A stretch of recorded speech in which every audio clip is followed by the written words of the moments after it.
নমস্কাৰ বন্ধুসকল, আহি উপস্থিত হলোহি তেজপুৰৰ মাজমজিয়া এখন গাঁওখনৰ নাম কি ক'লে?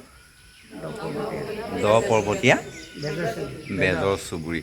আৰু ইয়াতে মই যেতিয়া সোমাই আহি আছিলোঁ, কেইবাটাও চুবুৰী দেখিছোঁ, শইকীয়া চুবুৰী দেখিছোঁ, ইফালে দেউৰী চুবুৰী দেখিছোঁ, এনেকৈ আৰু সোমাই আহি আছোঁ।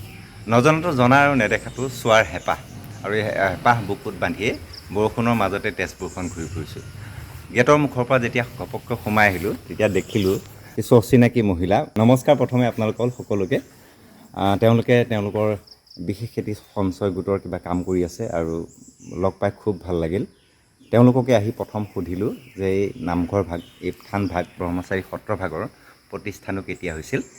তেওঁলোকে জনালে যে তেওঁলোকেও শুদ্ধকৈ ক'ব নোৱাৰিব, সেয়েহে ইয়াৰে নামঘৰীয়াজন তেখেতক মাতি পঠালে আৰু তেওঁ ইতিমধ্যে আহি পালেহি। আমি তেওঁৰ মুখেৰে কিছু কথা জানিবলৈ চেষ্টা কৰিম। আহকচোন। নমস্কাৰ। নমস্কাৰ। আপোনাৰ ভাল নামটো? মোৰ শ্ৰী ভৱানন্দ বৰা। আপুনি জনা কথাখিনি অকণমান কওকচোন। হয়। মই জনাৰ ভিতৰত এইটো আমাৰ ব্ৰহ্মচাৰী সত্ৰ বুলি কোৱা হয়, শ্ৰী শ্ৰী ব্ৰহ্মচাৰী সত্ৰ। এইখন আগতে দুই পাহাৰৰ মাজতে আছিলে। 1950 চনত আমাৰ এই স্থানীয় জেগালৈ অনা হয় উপৰি পুৰুষসকলে। তেতিয়াৰ পৰা আমি ইয়াতে গোটেই নাম গুণ, খোল, প্ৰসংগ, ভাওনা আদি কৰি থকা আমি দেখা পোৱা গৈছে। তেনেকৈ বৰ্তমান ইয়াতে কি অনুষ্ঠান হয়? ইয়াত আপোনাৰ প্ৰথম হয় আমাৰ কাতি বিহু হয়, তাৰ ৰুক্মিণী ভাওনাখন কৰা হয় প্ৰত্যেক বছৰে।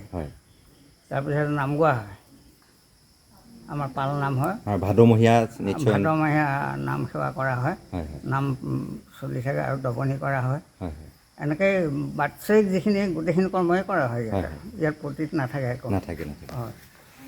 হয় বন্ধুসকল, 1801 খ্ৰীষ্টাব্দত স্থাপিত এই সত্ৰভাগ বা থানভাগ, নিশ্চয় ইয়াৰ ইতিহাস আছে, যদিও খৰচি মাৰি ইয়াক ক'ব পৰাকৈ লিপিবদ্ধ কোনো তেনেকুৱা লেখা নাই। আৰু এটা কথা ভাবি ভাল লাগিছে, অসমৰ বিভিন্ন মঠ মন্দিৰ দৰ্শন কৰি এটা মই অনুভৱ কৰিছোঁ যে ঠাইভেদে বিভিন্ন অনুষ্ঠান বিভিন্ন জেগাত বেলেগ বেলেগকৈ হয়। ইয়াতে কাতি মাহত হয় বুলি ক'লে নহয়, কাতি মাহত এটা অনুষ্ঠান হয়। যিহেতু কাতি মাহটো আমাৰ ফালে নামঘৰবোৰত বা মন্দিৰবোৰত বিশেষ অনুষ্ঠান নাথাকে, গতিকে এইটো এটা ভাল লগা কথা। গতিকে আপোনালোকৰ সত্ৰভাগলৈ আহি খুব ভাল লাগিল।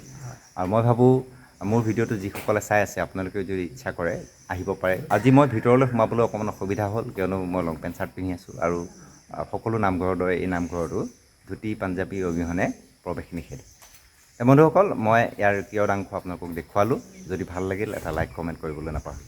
পুনৰ সকলোকে ধন্যবাদ জনালোঁ দেই, ইমানখিনি সময় মোৰ কথা শুনাৰ বাবে। আপোনালোকৰ কামৰ মাজতে খুব ভাল লাগিল আপোনালোকক। হয়, ঠিক আছে, ভালে থাকক, কুশলে থাকক।